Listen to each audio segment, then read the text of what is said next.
Kapansin-pansin ang sigla at saya ni Cassie Legaspi sa GMA7 noontime show na Toha ng Pinakamasaya. May mga hugot siya sa segment na, Game sa Gedli, kung saan kung pupunta ang contestant sa, Nanka, Kanan, Station, ibig sabihin ay true o totoo. Pagpupunta naman sila sa, Wak Ali, Kaliwa, ibig sabihin ay false. Hirit ni Cassie, kagaya ng pag-ibig ko sa kanya. Pag Wak Ali, false, kagaya ng pag-ibig niya sa akin. One-sided, sinundan ito ng tukso ni Isko Moreno at Paulo Contis na napapansin daw nilang blushing at blooming si Cassie. Kasi February na, season of love. Self-love, self-love. Self-love, diba? Buwelta naman ni Cassie. May duda kaming inspired o in love ngayon ang anak ni Zoren Legaspi at Cassie Legaspi. Matagal na naming naririnig na pinupormahan si Cassie ng kasamahan niya rin sa noontime show na si Michael Sager, at napapansin din ng ilang netizens na madalas magkasama silang lumalabas.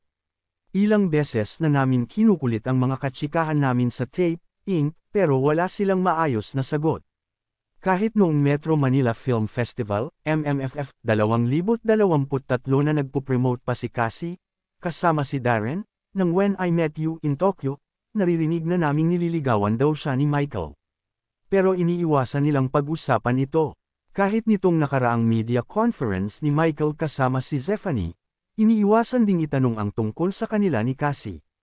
Pero nahahalate na sa tuksuhan nila sa Toha ng Pinakamasaya, kaya nagtatanong ako sa kanila kung may something na ba talaga kina Cassie at Michael. Wala kaming natanggap na sagot.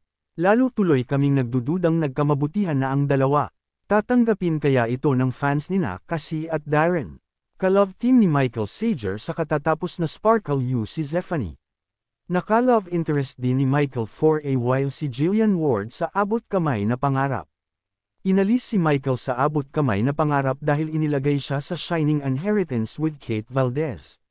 Michael is turning 21 on February 5, Monday. Masaya si Michael dahil uuwi sa Pilipinas ang kanyang pamilya na nakabase sa Canada. 2 years nang nami-miss ni Michael ang kanyang pamilya mula nang sumubok siyang mag-artista sa local showbiz. Si Zephanie, si Jillian, si Kate o si Cassie, meron kaya sa kanila na makakapiling ni Michael sa kanyang kaarawan para maipakilala ng personal sa kanyang pamilya? Ayon sa reliable sources ng Pep Troika ay friends lang talaga ang Kasren.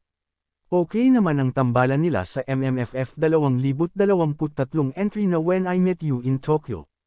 Ang sabi ni Michael ay focus muna siya sa career. Sa tingin ninyo, Nanka o Wak Ali ang pahayag na iyon ni Michael? Only time will tell.